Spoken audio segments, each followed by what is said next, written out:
Cheers, cheers.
Happy Sabbath and good evening to each and every one of you joining us for another edition of Faith and Finance.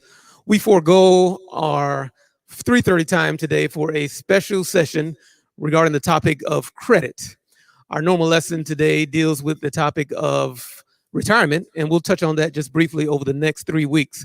I'm joined again here, as always, by Dwayne Anderson. Dwayne, how are you doing this evening? I'm great. I'm excited about today's program, and I'm ready to jump in. Exactly. We had a great Sabbath day, and now that the sun is set, we want to move into our topic, which is retirement. Our special section tonight is regarding credit as well. I'll be introducing our featured guest speaker here in about 10 minutes or so, but I did want to recap a little bit on our topic today, which is retirement.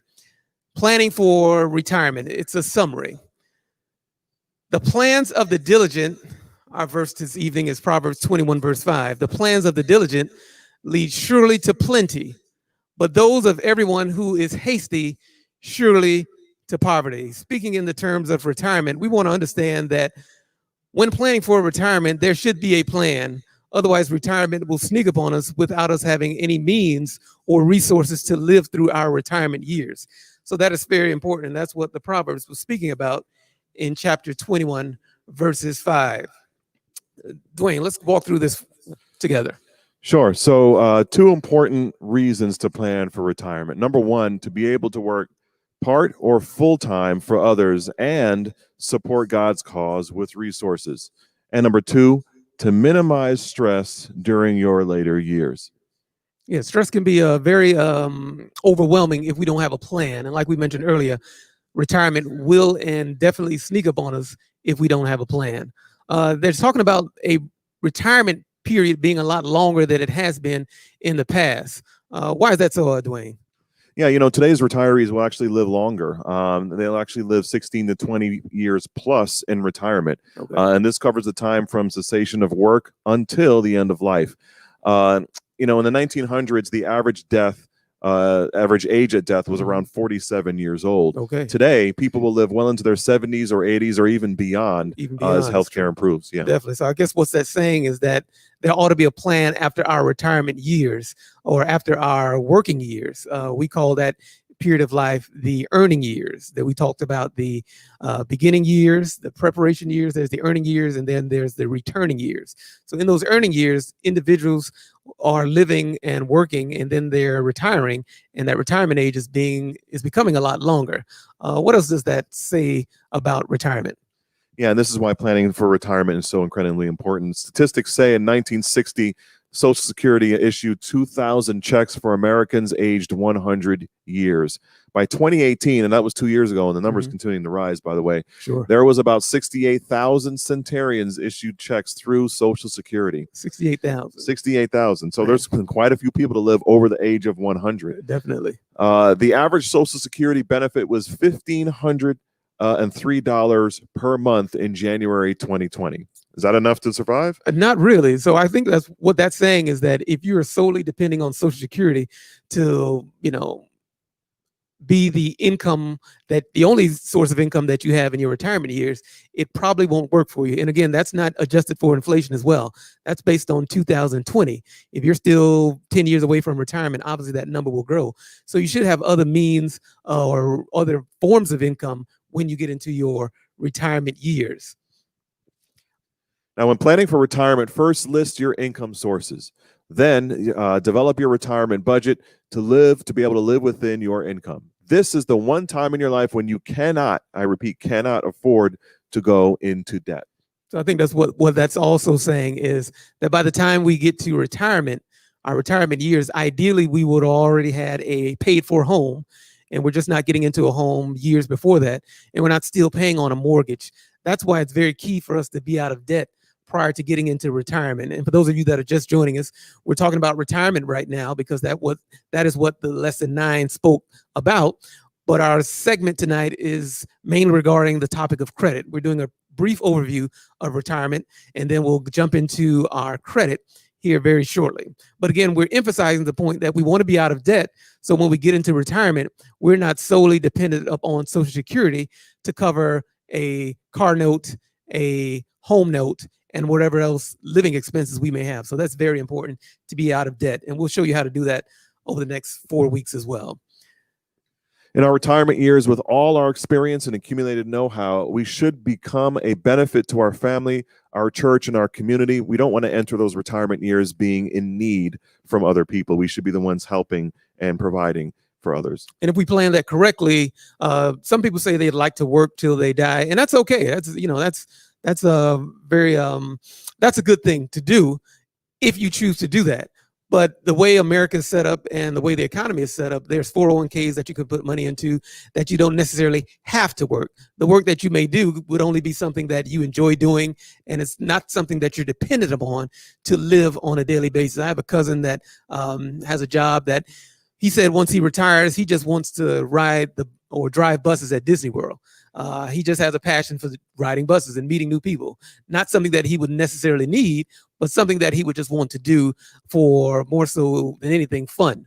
So we want to be able to make that decision at that time of life and not have that decision made for us in our retirement years.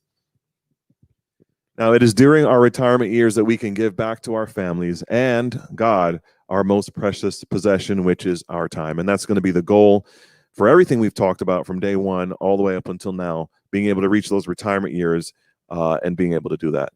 Yeah, that's very important. So as we finalize our topic on retirement, at least for today, we want to encourage you, if you've already not planned for retirement, to first of all, get out of debt so that you can fund whether it's your 401k or 403b fully. And that's usually at about a 15% with your company that you may work for.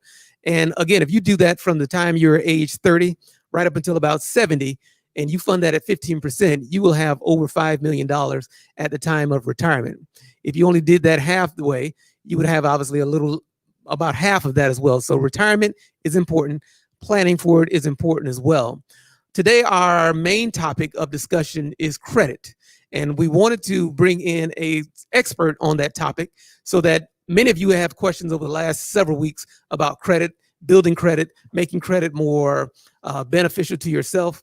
Obviously, we've preached about trying to stay out of debt and not necessarily using credit going forward. There are some things that you may need to have credit for, ideally purchasing a home, but you still want to maintain a decent credit score. So we've brought in an expert in the field, which we'll be introducing to you now. His name is Chima Buri. He's a veteran leader and educator with a 14-year professional background across diverse matters of the finance industry. His expertise includes in-depth knowledge of financial markets, commodities, and fundamental data and technical analysts. Mr. Buri earned his Bachelor's of Science in Finance from the University of Florida, after which he began his career as a senior mortgage banker with Home Bank Mortgage Corporation in Atlanta, Georgia, where he has a decorated top producer over multiple years with that company. In 2001, he joined another group in South Florida, where he oversaw the budgeting, managing, forecasting, and payroll. And as his company grew, obviously he grew as well. And then in October 2010, he joined iFund Traders, LLC, as a director of Forex and futures education. During his tenure with this company, he successfully developed and managed the iFund Traders Forex prop trader. He has he's decorated with a lot of licenses, and he comes with a wealth of knowledge. He created and implemented numerous trading strategies leading to the highest promotion ratio in the company's history. As the company's chief instructor, he was featured on numerous occasions as an expert Forex panelist at trade shows around the world. He holds a Series 3 securities license as administered by the Financial Industry Regulatory Authority, entitling the sale of commodities of futures contracts. Additionally, he is a registered associate person with the CFTC, an associate member of the NFA. So we want to encourage you, each and every one of you that are joining us here live this evening, to prepare your questions, listen to what he has to offer you. And again, you can also send your questions in via Facebook for those that are viewing via Facebook. You can also text your questions in to 407-720-7445, 407-720-7445. We expect a few questions that'll be coming in this evening. So you can go ahead and start texting your general questions in. But right now, I want to introduce to you and turn it over remotely. He's joining us remotely. None other than Mr. Chima Buri. Good evening. Good evening. Thank you so much for that introduction. It's great to be here with all of you, and we really want to touch about the topic of credit and how it impacts your life and prepares you for retirement. Credit is a tool that, when used wisely, can definitely help relieve some of the burdens, financial burdens that we face day to day, or even as we go throughout our years. So, one of the things that I want to talk about today is really just raising awareness of credit, how it should be used, and how it should be managed throughout your life. As Pastor touched upon, the idea is to use it to your benefit, not for it to be abused. Therefore, by the time you get to the age of retirement, you have to work. He spoke greatly about being able to do what you love to do. At the end of the day, when it comes to your golden years, you want to work, or you want to do things that you're passionate about because it's a desire of yours, and not necessarily because it's a need of yours. So, with that being said, let's begin. Today's topic is mastering credit basics. Now, I know that there's a variety of ages and experience in the room. However, it's really important for us to talk about credit, not amongst just our friends or our colleagues or coworkers, but also our children. So I have a daughter. She's 23 years old. She's just started grad school at Emory. And I began speaking to her about credit when she was 15. And we talked about credit. She understood it. I really walked her through the importance of it and why she needs to take care of it. I remember when I first started college at the University of Florida, every other day we had offers in our mailboxes from credit card companies, and a lot of us didn't know what to do with it. Of course, we signed up, signed our name, and we started spending.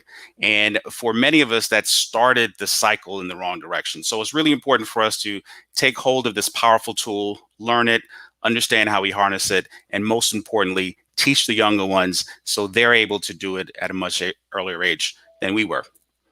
So in the beginning, I always start my presentations with a couple of quotes. And these are very powerful. And I want you to read them and allow them to sit with you a little bit.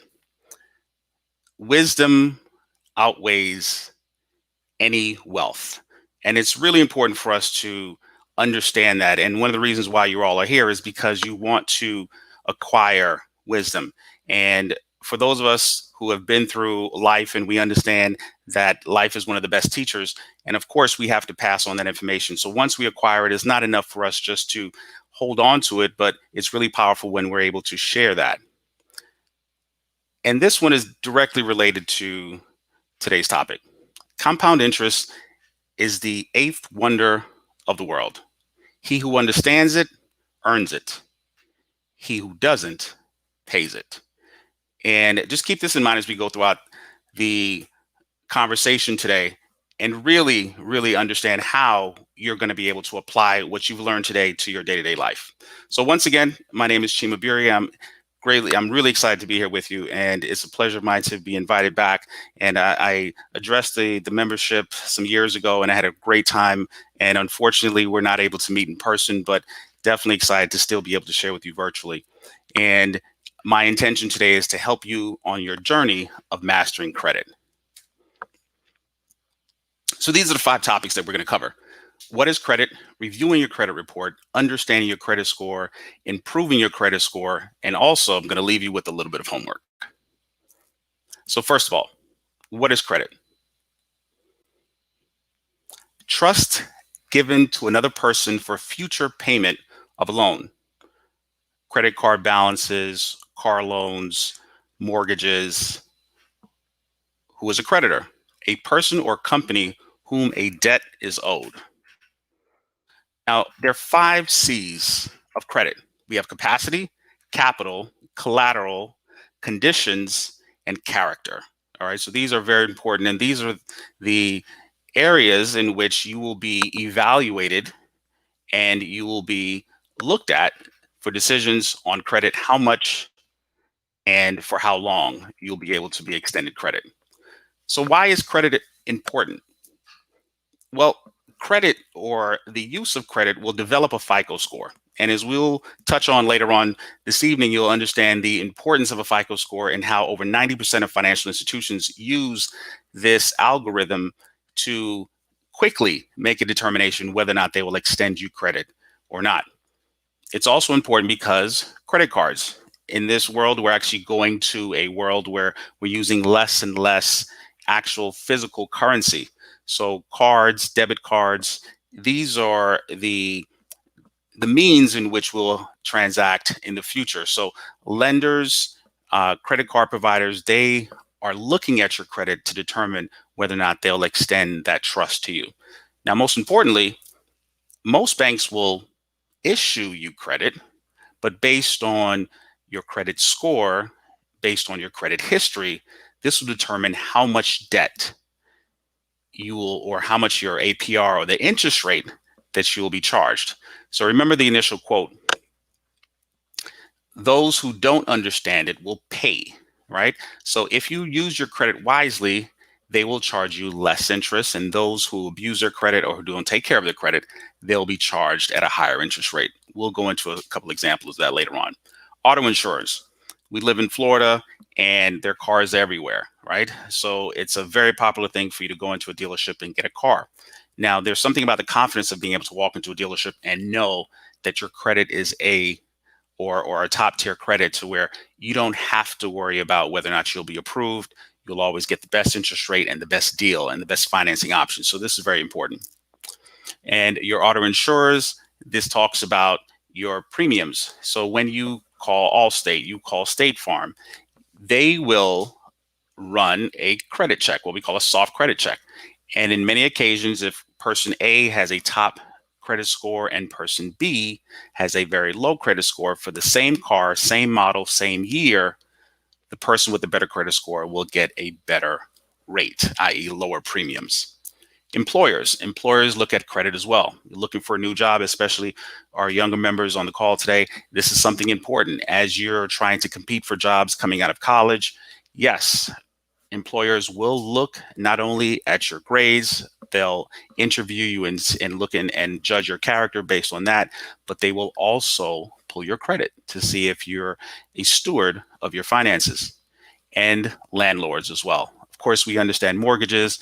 You have to get a loan. Most of us have to get a loan in order to get a mortgage, but also apartments. Not everyone's aware that when you go and sign up for an apartment complex, or if you're looking at an apartment, that yes, landlords do also pull your credit to see if they would like to extend that apartment to you. Questions to ask. So Pastor talked about this a little bit. It's very important for us not to abuse our credit. So we really should ask ourselves these certain questions before we charge the card or we actually apply for a credit card at a particular department store. Is this a necessary or luxury item? Do I really need this good or service? Can I meet the obligation to pay for it without hurting my existing cash flow? Do I really understand all the terms and obligations that I must agree to when purchasing this? Do I realize that this would cost less if I paid cash? Have I really thought about the consequences of making this purchase? Most importantly, can I repay the debt in a timely fashion to avoid finance charges? So these are great questions to ask if you actually hold them dear. And as you try to fight that impulse buy, that impulse purchase, is really important for you to really question, do I need it? And if you really need it and you can afford to buy it in cash, then okay, buy it in cash. And that's a great barometer for you to check. I have conversations with my daughter all the time, and we say, all right, well, if you have cash to buy it, then buy it. Do you really need it? Do you really want to spend extra money and put it on a credit card to purchase it? And these simple questions can really avoid the burden of interest payments in the future.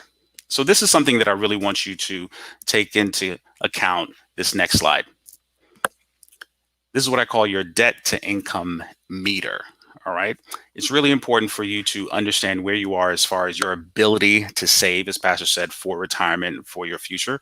And are you using your reserve income after you pay, of course, your mortgage or your rent, your car note, your insurance? are you able to save for that retirement, or are you paying your reserve in interest? So with your debt meter, 15% or less, you're in a great position. 16 to 23% of your income going to pay your interest obligations. That's good. 24 to 38% fair, 39 to 50 high, 51% and more.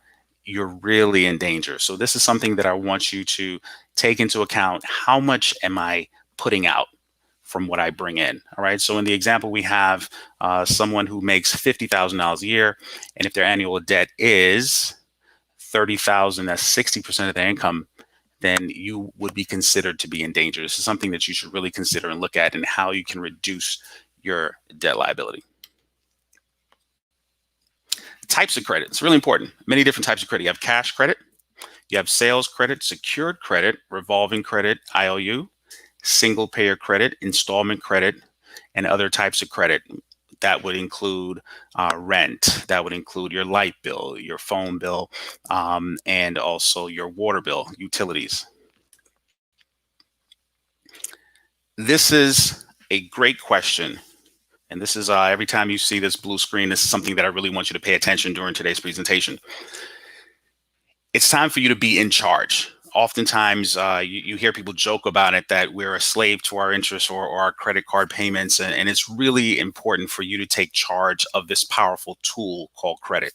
So in our attempt to be in charge, one of the things that I would like for you to do, being in charge, is ask questions. So people who are willing to extend you credit, you need to be able to ask them questions. So here are 9 questions that you should take to heart and take into any conversation that you're having about credit and anyone who is wanting to extend credit to you. What is the annual fee? A lot of times you may want this card. Oh, this is a platinum card, or it's the black card, or it's this silver something, whatever. And this they're dangling this idea of cash back on my expenditures. But most importantly, how much is it actually going to cost me? So what's the annual fee of this card or this particular extension of credit that you're giving me? All right. What is the APR, your annual percentage rate? This is very important for you to understand. How much am I going to be paying? And at what rate is it calculated? Is it calculated monthly? Is it calculated daily? Is it calculated annually? So these are things that you want to understand. At what rate am I paying this back? How is it being compounded? When are the payments due? Really important, because one of the measures of your credit score is, am I late in my payment? So it's really important for you to understand when this payment is due so you can make it on time. What is the minimum payment requirement, right? So you want to know, all right, great, I bought this item for $1,000 and the minimum payment, let's say, is $10 a month, right? If we do the math, if you're paying $10 a month plus interest, it's going to take you a long time to pay back this item for $1,000. Is it really worth it? We'll look at a couple examples of that as well. Is there a grace period? Sometimes when you get extended credit, you are also afforded a grace period. All right. Is it a 30-day grace period, or do I not have to pay my mortgage right away? So when I used to do write mortgage loans, one of the things that buyers would like is that it was almost like a month away before they started their month payment after they closed. So it's important for you to understand if there's a grace period and how long it lasts, because of course, ultimately you don't want to be late. Are there other fees associated with the credit, such as a minimum finance charge or an annual charge? Some cards have an annual charge that they don't necessarily tell you up front. It's in the fine print, but it's something really important for you to know. What's my credit limit? Because there's a strategy involved with credit. It's not just saying, okay, well, Macy's has extended me $1,000 credit limit, so let me go ahead and buy $800 worth of outfits. So this is very important for you to understand your credit limit, because there's a strategy with how much credit you actually want to use from what they've given you. What are the penalties or late fees or missed payments are? So I want you to really, one, you should understand what this is, but the goal is for you to not be late, right? When you're late, there's often additional charges, as we're all aware. If you're late in paying your phone bill, they may charge you an extra $30 or $40, so typically there's a fee. If you're late for paying your rent, they may charge you $75 for a late fee. So ultimately you want to know what that fee is, but ideally you never want to have to pay that, right? Especially with credit cards and them being reported to the financial bureaus. What are the terms and conditions of the credit? What else is included in the fine print? Really important, because you have to understand what's in the fine print. And typically when you apply for a credit card, there might be pages and pages and pages of fine print. You don't want to read it. I don't know anyone who really reads it, but if you adhere to these 9 questions and you're talking to a representative on the phone, they should be able to answer those questions for you, and you'll be able to avoid any pitfalls. All right, so let's dive right in. The cost of credit, because that's what we're talking about. The cost of credit, and for us to avoid paying a steep cost for this tool. How much can credit cost? If you make only a minimum payment on an item, here are some examples of what you might actually pay and how long it'll take you to pay it. All right, so we have 3 examples here: 1, 500, 1,000, and 2,500. So these are a varied amount of purchases, and you can apply them to anything from a $500 TV to $1,000, let's say, dining room table, and let's say we spent $2,500 on our living room set. And to be fair, they all have 15% APR, and our first monthly payment is $20, $22, and $55. Now, the interest costs when making just the minimum payment is $100, $552, and $2,377 respectively. All right. So for the item that just costs $500, the true cost of this item when making just the minimum payment on time is $600. And let's look at the number of years it's going to take for us to pay this item. So this item will be on our credit, and we will be paying for this item for almost 2.5 years. Now, the item that's $1,000 at 15% interest, just like all the others, but the minimum payment is $22. We'll be paying for this item for 6.3 years. And when you look at it, now this item actually costs, as far as the interest, costs more than the item itself, like 1.5 times the item itself. All right, so these are the questions. Remember, going back to the initial 9, you have to ask yourself, is it worth it? Is it worth it for me to buy 2 dining room tables when I really only need 1? So in essence, you've bought a dining room table and a TV for the price of just 1 dining room table. So this is something that you should take into account. And you might say, oh, well, 15% isn't bad. I've heard of credit cards that are 22%. You might think of the situation like that. Well, my brother has a credit card for 22%. Mine's only 15, so I guess I'm doing well. No. Even at a 15% interest rate on a credit card, you're still paying 1.5 times for this particular dining room table. And let's go to the couch. For the $2,500 couch, we almost paid for it twice. And look how long it took us to do this. 13.9 years making the minimum payment.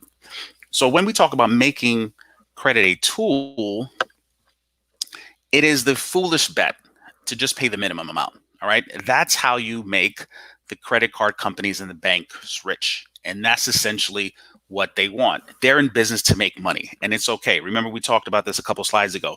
You need to be in charge. You need to be in control. I can't knock the bank for being in business. That's okay. I've worked in banking my entire career. I can't fault them for being in business. And this is a strategy that they use. Hey, no harm, no foul. I understand it. It doesn't mean I have to participate in it. It doesn't mean that I have to give them all of my money. No. The more you understand the game, the better you are at playing it. So the essence of these conversations that you're having, you want to fully understand how you can use your finances and the tools that are available to your benefit. So credit is not the enemy. It's the use of credit and the abuse of credit that's the enemy, right? So at some point in your life, and everyone's lives on this call, you're going to have to utilize credit at some point, whether you want to buy a home or you want to buy a car, or you just want to have a credit card in your wallet just for emergency purposes. You're going to have to utilize credit at one point or the other. It doesn't make sense for you to have a tool that you're using that you don't fully understand. So I really appreciate you guys coming in today to learn a little bit more about credit and the benefits of it and how you can use it. All right. Next, let's look at this.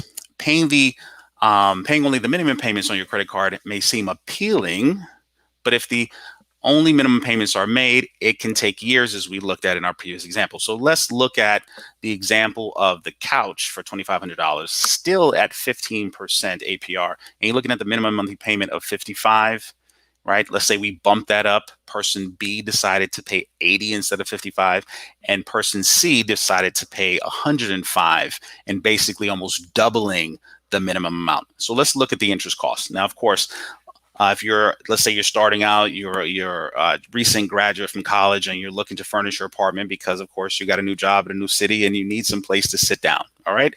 So you had to go to Rooms To Go or somewhere and you got yourself a couch, and these are the terms that you were issued.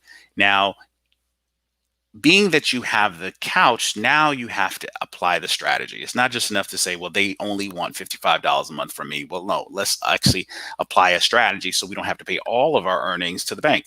Now, look at the difference in interest costs. If you only pay the minimum $2,000 plus that you're paying in interest, doubling or almost doubling that payment, you've now reduced your interest cost down to $584. So your true cost of the couch, if you double up your payment, is only $3,000, and now you've gone from 13.9 years to pay for this item all the way down to 3 years essentially paying for this item. So a big difference.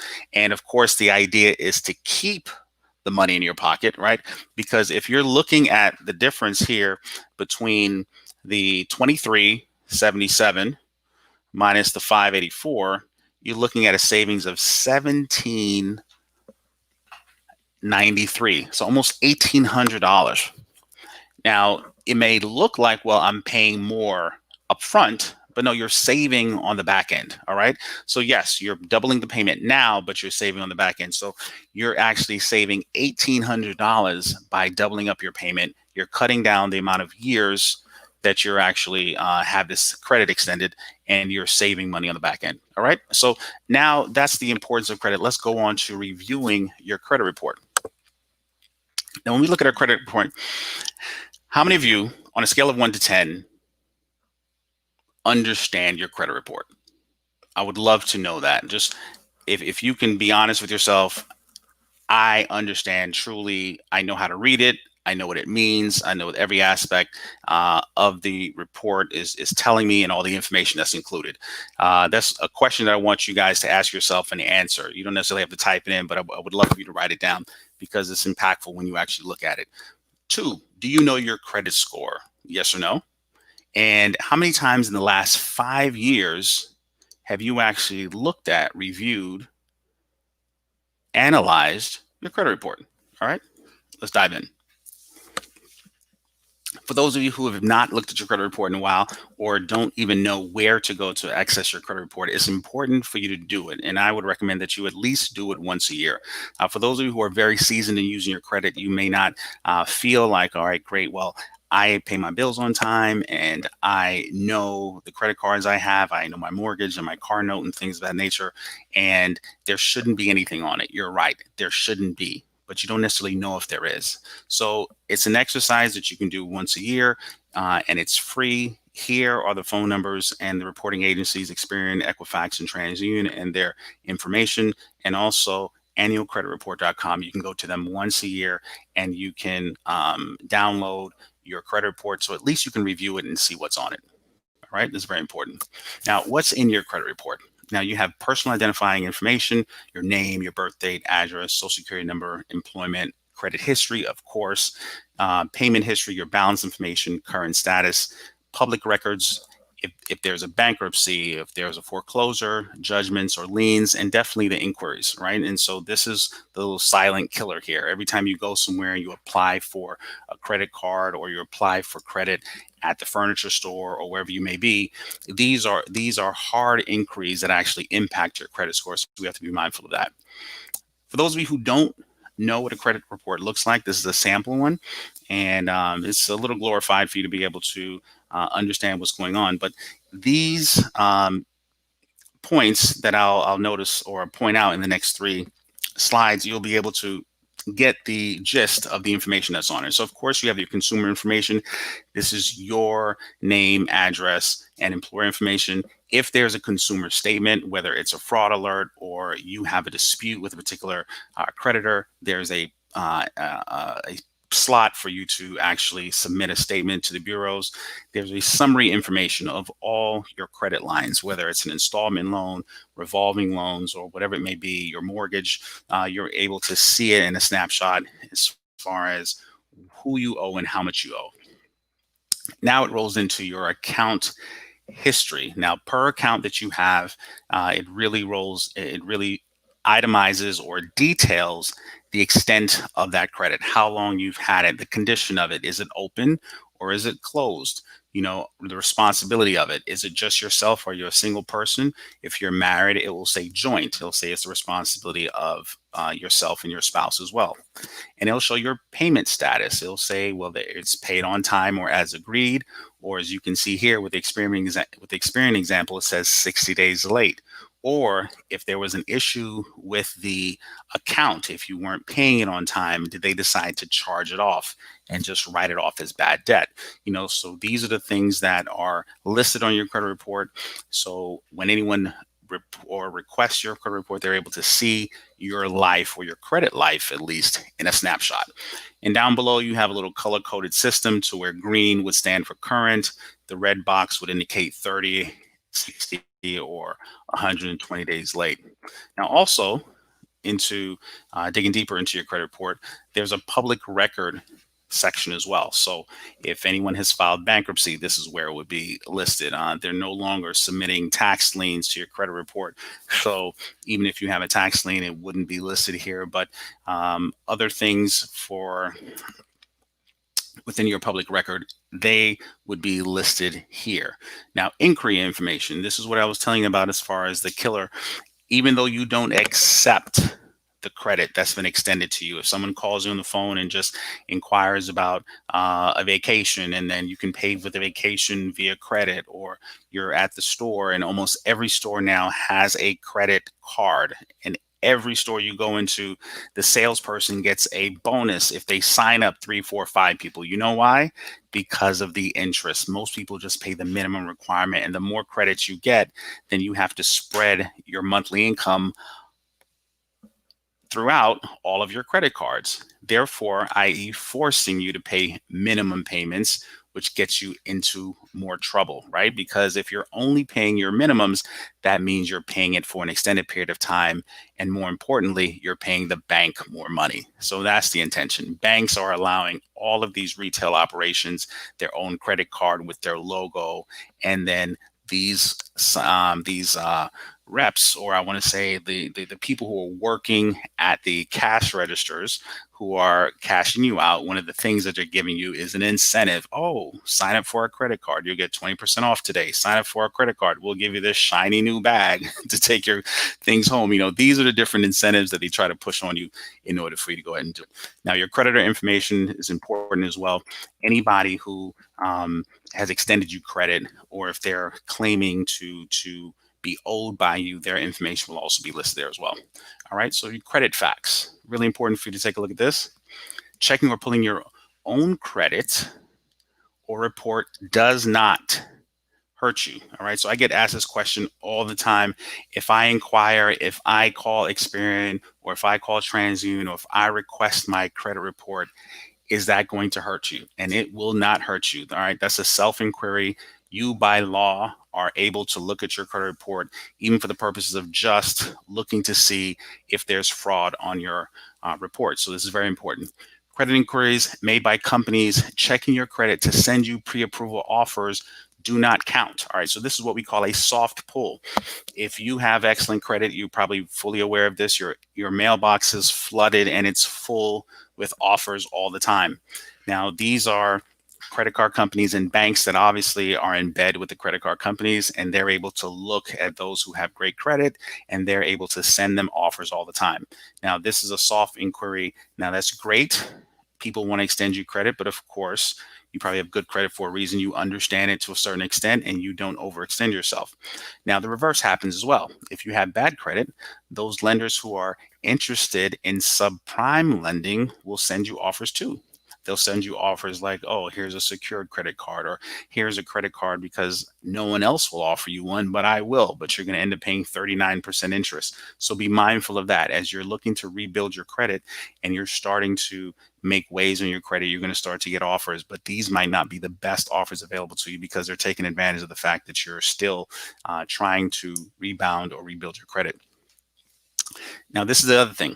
If you do, however, accept the offer of a credit card company of someone who sends you an offer in the mail, they will, after you sign, go through and hit you with an inquiry. All right. So that's coming, even though they sent you an offer, and that soft offer is just a hello, how are you? I want to give you a credit card. If you do decide to sign up with that particular credit card provider, you will be hit with an inquiry. All right. Now, roughly roundabout, each inquiry is going to cost you about 5 points. And your FICO score, and this is really important because this was an issue years ago and they've changed the laws about this. When you were shopping for a mortgage or a car, people would complain. If I have one person pull my credit, that's going to be an issue because I'm subject to their terms and their conditions, and more importantly, their interest rate because they were the first person to pull my credit. So a lot of people were just saying, okay, you pull my credit, I'll just deal with you because I'm afraid of having my credit score affected because now I'm unable to really go and see what someone else has to offer. Most banks want to know what type of credit score you are before they can offer you the best rate on your mortgage. So as you can imagine, this created an issue. Now, the solution is you have a 14-day window to shop. So be mindful, be strategic, and understand what you're doing. All right. If you are looking for a car, put your plan together. Ideally, understand the type of car that you're looking for, understand how much you're looking to pay for it, and you go shop within this window. So if you have 14 days to do it, all right, you put your plan together and say, I'm going to go to these 3 places. They're going to pull my credit, and it's going to count as one inquiry. Now, ideally, those of you who have excellent credit, you're able to walk into a dealership and confidently sit down and say, don't look at my credit. Don't pull anything. I have this score. I have A1 credit. Just tell me what the best deal is. And you're able to use that as your advantage as well. All right. Also, duration of information on your credit report. This is another question that I get asked all the time. For your typical trade lines, you're looking at 7 years of last activity. You're going to get that as far as it remaining on your credit report, even if the account is closed.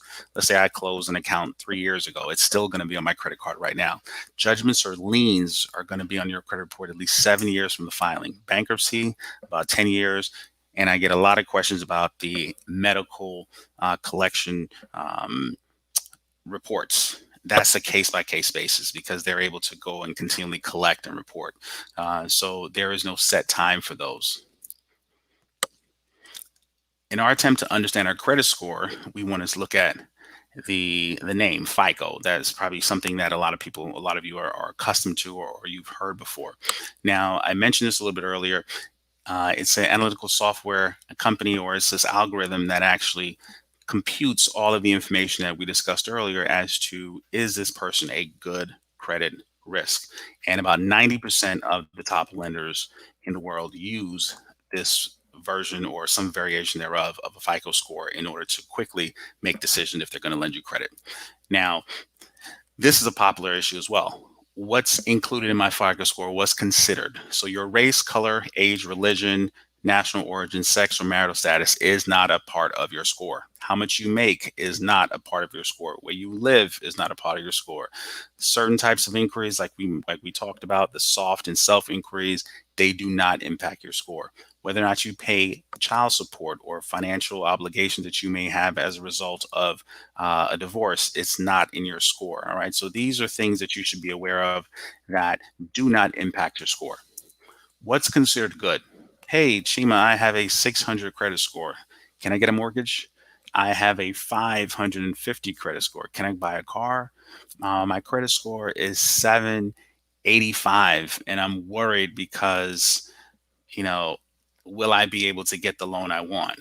These are things that you have to understand what's considered good, bad, ugly for you to be able to walk confidently, because right now we're going to be using credit as a tool, right? It's not something that we're afraid of. We're actually confident about it because we're learning about it.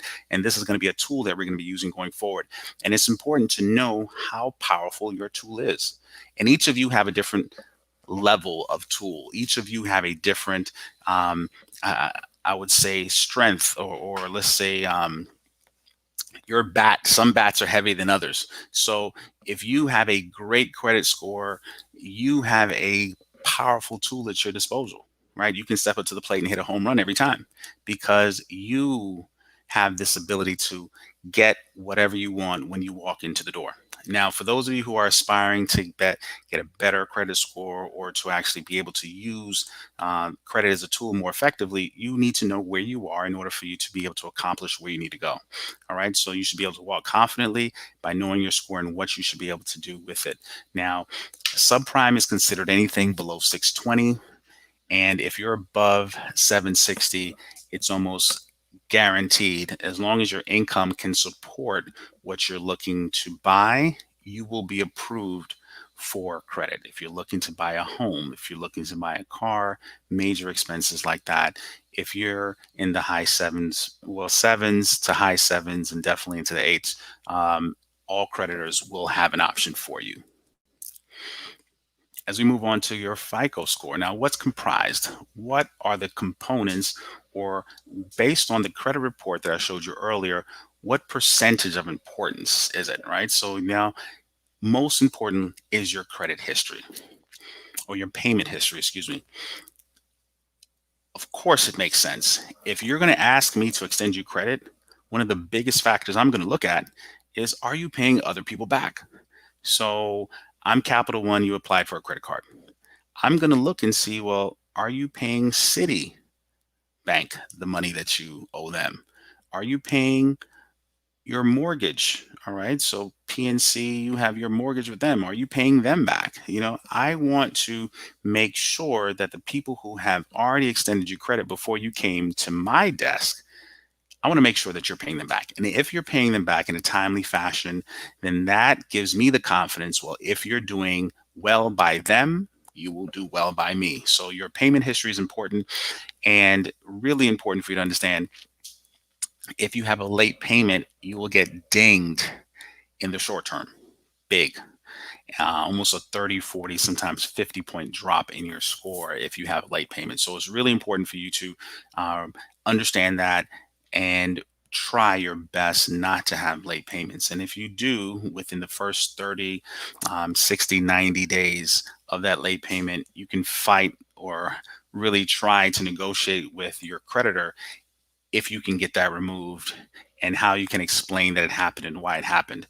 Now, based on the pandemic that we are in currently, a lot of people and a lot of creditors have been extending courtesies for late payments as a result of us being in the pandemic right now with COVID-19. So if any of you are late, or you have been late within the last 6 or so months, it's important for you to be able to reach out to your creditor, understand that a lot of them have a forgiveness policy, and that you would just need to understand. Now, it's creditor by creditor based on what they're willing to do. There's no blanket rule, so I can't tell you what everyone is willing to do based on that. But you're in a particular situation right now that if you have experienced a couple late payments on your credit as a result of COVID, or even if it's not as a result of COVID, you may be able to understand what it is that they're looking to do in this time. And so that's something that you should look into. Now, next is the amount owed. Amount owed, how much credit is extended to you? We want to see that. How much credit is sent to you, and how much of it have you already taken advantage of? Based on all of your credit cards collectively, you can borrow up to $30,000, and you have taken advantage of $20,000. That's a big chunk, right? So I'm going to look at that, and that makes up 30% of your score. How long you've had credit, the length of credit. Have you just started your credit history a year ago, or have you had it for 35 years? That is taken into account, and that's 15% of your score. And the other two, 10 and 10, is your credit mix. Is it only credit cards, or do you have an installment loan on that as well? Do you have a term loan on that as well? Do you have a student loan? Do you have a mortgage? So the mix of people that have extended you credit actually makes up 10% of your score. And new credit, you know, are you being responsible in the new credit that you're actually going after? Are you applying for credit cards every other month? You know, that will impact your score as well.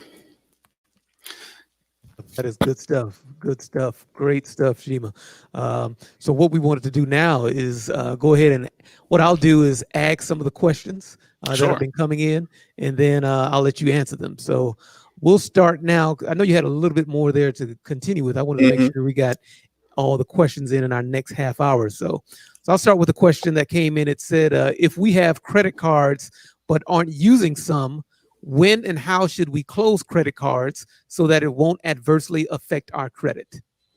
Okay, great question. Um, you shouldn't start closing them just because you're not using them, because your credit that you've been extended helps to balance out some of the other cards that you have. Or that you're using. So as we look back, if I can look back here to the amount owed, if you have a credit card, let's say that you have a balance of $10,000, but you owe nothing, you know, it really it goes into the calculation of the amount of credit that you have available to you and the amount of credit that you're using. So it's really helping your score having that that credit card there. Now, to keep that credit card active, there's a strategy to where you can actually use it once every 6 months. You know, you can use it to buy gas, you know, and then pay it off. But it's great in your score for you to actually use the credit you have, but not abuse it. So ideally, you get a great score, or that you maximize your score using about 3 to 8% of the credit that you have available. You can definitely just use that in your strategy. Don't necessarily cut the card. A lot of people say, "Oh, I paid out this card. Let me cut it in half and let me cancel it." You know, sometimes that really hurts your credit score because it affects the total amount that's available to you, and then now it starts to run up on another part of what makes up your score, which drops it. Even this is Dwayne. Great presentation so Thank far. you. You were actually going to go into this next section, and somebody had already preempted and asked this question: how can you increase your credit? Real quick, just run down real quick. How can everyone increase their credit, short term and long term? All right, short term, it's really about managing the percentage of credit you use. So one of the biggest things that you can do, for example, if you have $10,000 of credit extended to you, that you only use maximum 3,000. So you can use your 30% rule if you can do that. If you have a credit card that's $1,000 for the young professionals, the students in the room, don't use more than 300, you know, so keep the 30% rule. That will definitely help you with your credit. Paying on time is crucial. That's going to help. Don't ask for credit everywhere. The increase are going to hurt you, and also you're going to get hit in twofold. The new credit, applying for too much new credit, is going to hit you, and also the increase are going to hit you. So if you stay away from that, apply the 30% rule, and pay on time, you will be okay. You'll be okay, and that will definitely increase your credit score. Excellent, excellent. Another question coming in is, how can you remove a hospital bill from your credit? How can you remove a hospital bill from your credit? Great question. I was going to get into that as well. So part of what I do is credit repair, and a lot of times we have collections on our credit that we're not able to either pay, and we're not able to um, remove from our credit because they're going to be there for 7 years. And even if you have paid it and you want to get it removed and they're not in agreement or they're not helping in getting it removed, it's important for us to do so. So everyone's able to write to the credit card company, and you're also by law able to write to the creditor. Now they have to, and this is also in the presentation, they have to let you know and validate that this debt is yours and it's true. Now, 80% of information in their credit report that's reported to them, or the creditors that are reporting to the credit bureaus, is wrong, right, or inaccurate. And so there are loopholes that we're able to use when we repair credit to actually get these things removed from your credit report, because of inaccurate reporting and that people aren't calling them out on it. So in essence, you will have to consistently write to the bureaus to answer the question. You'll have to consistently write to the creditors in order for them to and understand the loopholes and do research and understanding the loopholes in order for you to get that off of your credit report. All right, great, fantastic. Here's another question. Someone has asked, is it true that we will spend significantly less if we use cash versus a credit card? And if so, by how much? For sure. I won't be able to answer how much because obviously it depends on your current rating. If you have a 760 credit score versus someone who have a 600 credit score, credit that's available to you is just going to cost you a lot less with the higher score than those with the lower one. But ultimately, of course, cash is king. You're going to pay 0 interest if you use cash. Now, the reason why credit is there is opportunity, right? Or just leverage in order for you to do things at the same time. So if you want to buy a home for $100,000, it's just going to take you a long time to save up in order to do so.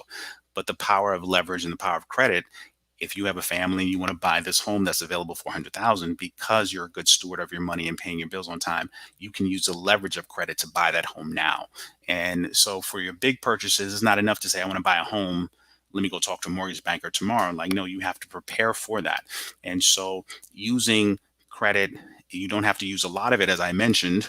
Ideally, only 3 to 8% of what they've given you at a maximum of 30%. But if you use it as a tool to get a great score, you now have leverage in your pocket. Still use cash as much as possible, but you now have leverage in your pocket to make the big purchases that you want. Thank you. Thank you. Another question coming in is, if you pay off your credit card in full each month, isn't that better than paying cash as it builds your credit score?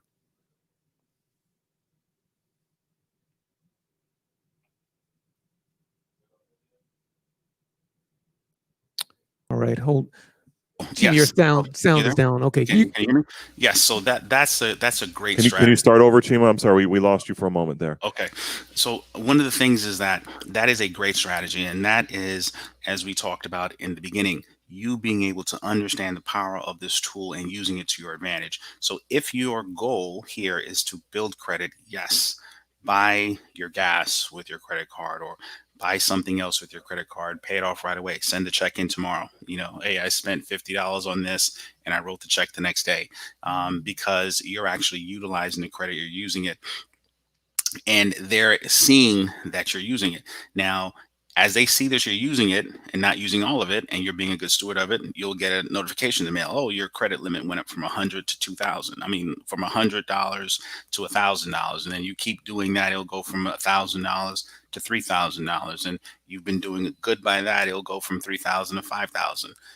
And so this is how creditors extend more and more credit to you, increasing your credit score, and now you're able to leverage it for the purpose of why you built it, whether it is to buy a home or it is to eventually buy a car.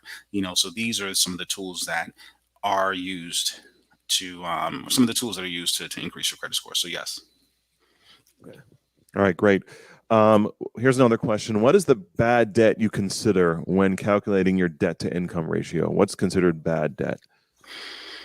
I don't know if there's something considered as bad debt. Debt is debt. So if you owe it, then you owe it. Now, your debt to income ratio, it's not, I'm assuming this is in accordance to the meter that I had up.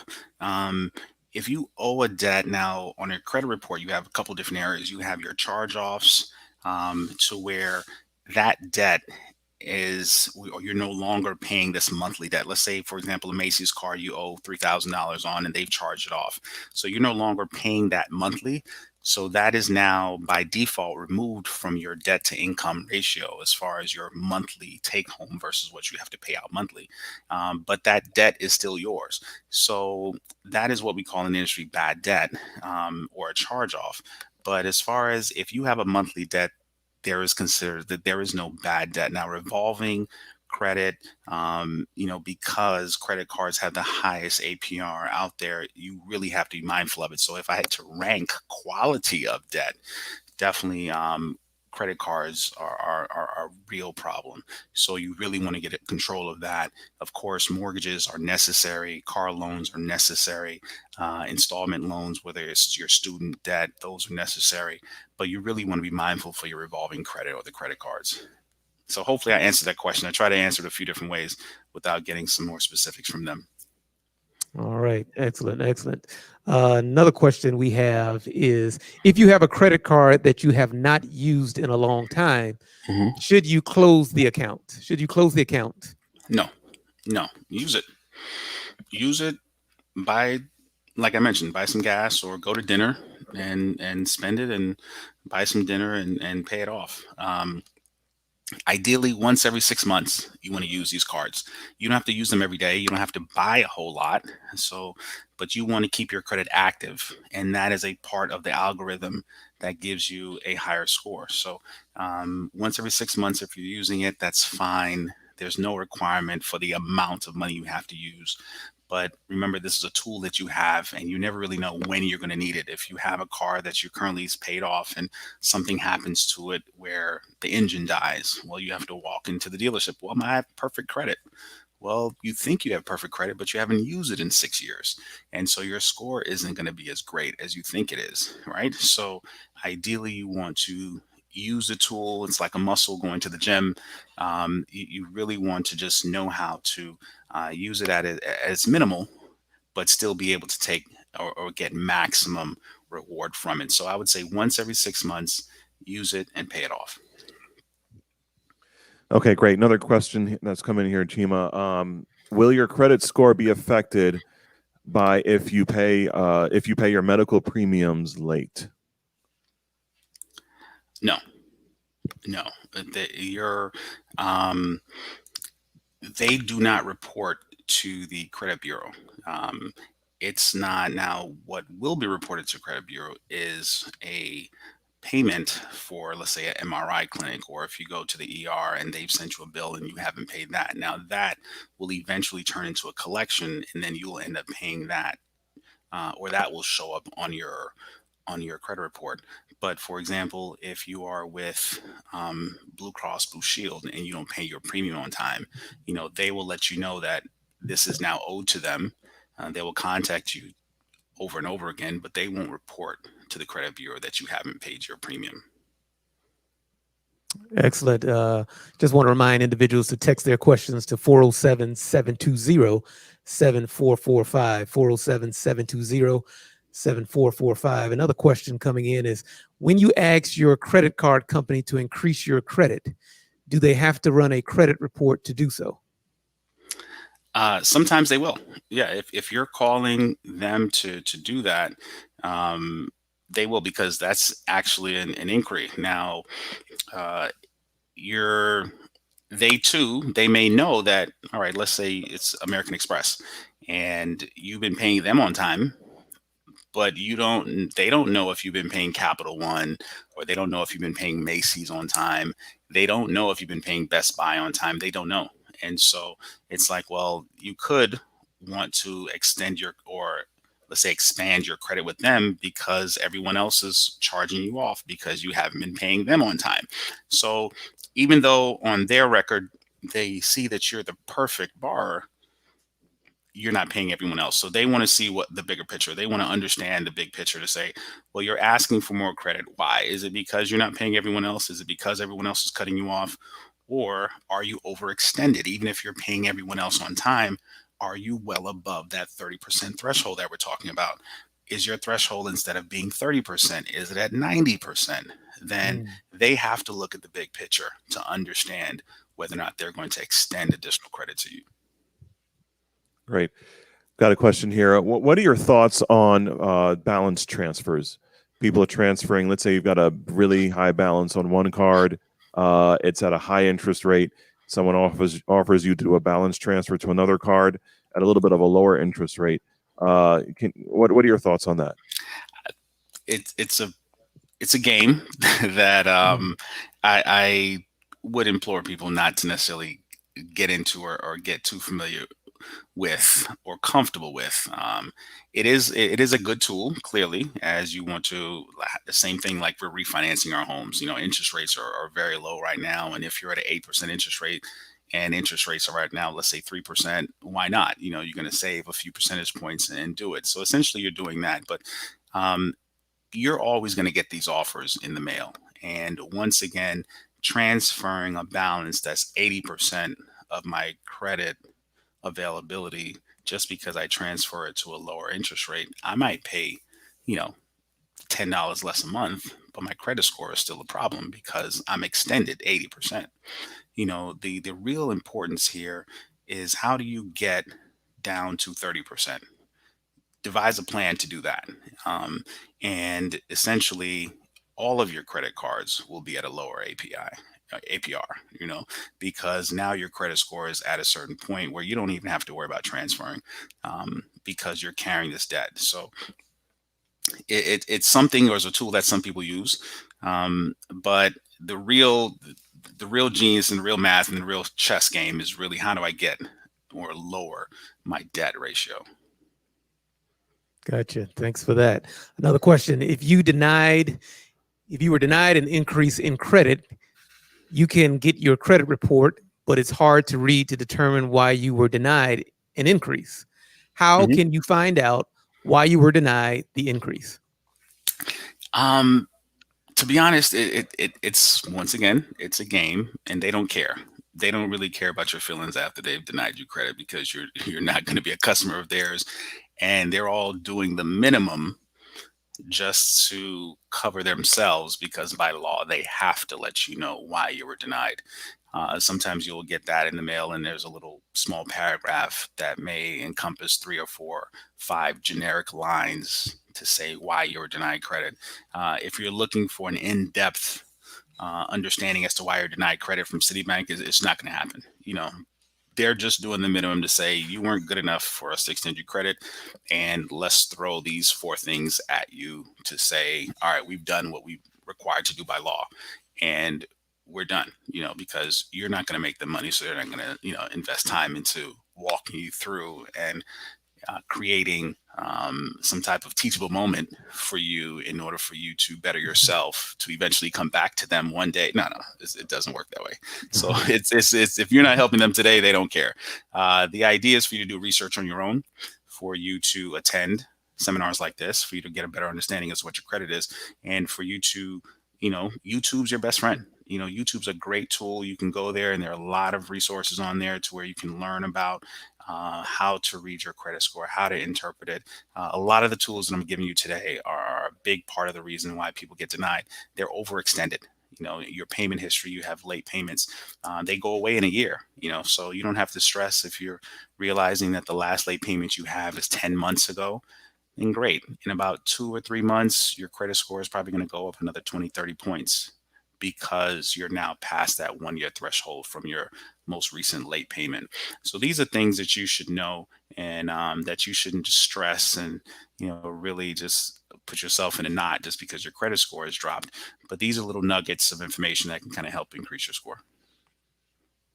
Is just real quick, is that something as a 1 year threshold that they look at when in terms of late payments? It's got to be that 12-month time period, or is it Definitely in the mortgage world. So we will, when you apply for a mortgage, it's more of an underwriting decision than I would say if you're just applying for a credit card.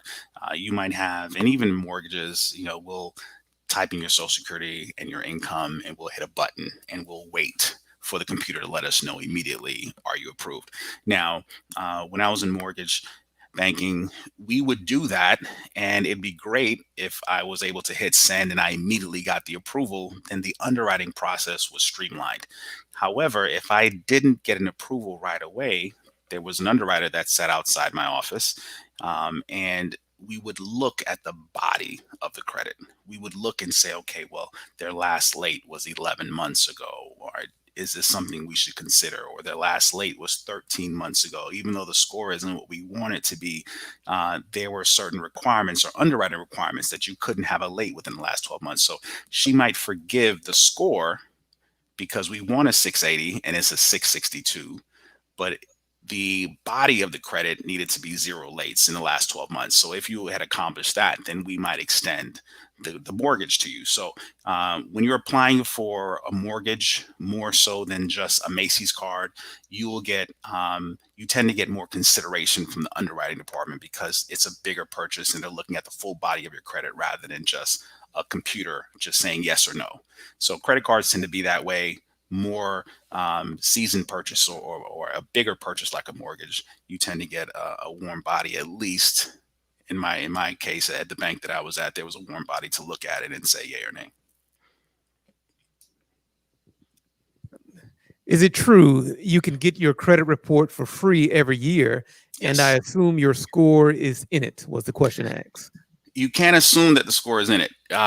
You can get your credit report, but not necessarily the score. Now there are websites, and like I mentioned earlier, and there's another website called Credit Karma, and go to Experian.com and go to Credit Karma. You'll be able to get your score there as well, and your credit report once a year. You'll be able to monitor it and take a look at it. But no, you're not, by law, they're not giving you your credit score. A lot of these companies now are, as a courtesy, they're giving you your score, but they're by law required to give you your credit report. And that is what you're legally able to get. But there are ways for you to get your credit score without having it pulled, essentially. Okay, great. Here's a good one. Can you negotiate your APR with your credit company? Is there any way to get them to lower it? That's it's not something that happens regularly.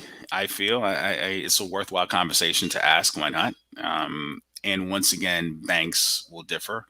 I think right now in this environment that we're in, there are a lot of finance companies that are negotiating what their terms are in order for them to ultimately get paid. Ideally, I would love to make 27% return on my money, but I really want my capital back. So I lent you $1,000 and, first things first, let me get this $1,000 back. The year of gravy of getting the 27% interest, that takes a back seat to me getting the capital back. So you do have a lot of institutions that are at least opening the door to conversation if they're saying it under the umbrella of a pandemic. So give us a call and talk to us. Take advantage of that for sure. So we are in unprecedented times, and yes, financial institutions are preparing for what could be something or a negative impact on the economy, and ideally they want their capital back. So if they can create something and be proactive in lowering your payment so they can ensure that they can get their initial investment back, a lot of institutions are at least having the conversation, even if they're doing it under the vein of them helping you, and essentially, it may be a tool of them trying to help themselves, but nonetheless, it's worthwhile to make the call. All right, we were right up about 4 minutes left here. We'll take another question here. Then I'll give you the opportunity to kind of wrap everything you have there, Sure. even maybe some contact information if you want to share that, because I know there's several individuals that may want to look at Sure. possibly rebuilding credit and how you might be able to help them with that. So our last question before you do that is, if you have no credit card balances, does your FICO score decrease due to non-use? The algorithm controls all that, and I don't want to say yes that it will. What I can say is that you're not optimizing your score. You won't have the highest score available because usage is factored into the score. Now, you're not going to lose 50 points because you haven't used it. If you have great credit and you haven't used it in 2 years, 3 years, you're not going to wake up one day and see it being 600. Not at all, because all the other factors like length of credit, payment history, like all those things matter into the overall score. But yes, if you want to have the highest optimal score, then use is a factor, and you can use it at a minimum of once every 6 months, and that will help give you or maintain the highest level score you can possibly get. All right. Thanks again for answering those questions this Sure. evening. Again, we have about 3 minutes. Anything you want to wrap up and say or do, I'll give you that opportunity to do so now. Just reminding individuals, if you have additional questions, you can continue sending those to the text. We'll make sure they get to Chima, and we'll make sure an answer gets back to you as soon as possible as well. I'll give you the last 2 minutes or so here, Chima. All right, great. Well, want to thank everybody for attending today. Obviously, we can talk about credit all night. There are a lot of individual scenarios that you can present, but overall, one of the things that's important is for you to be able to maximize this tool that's available to you. Now, whether you're looking to start your credit history because you're a new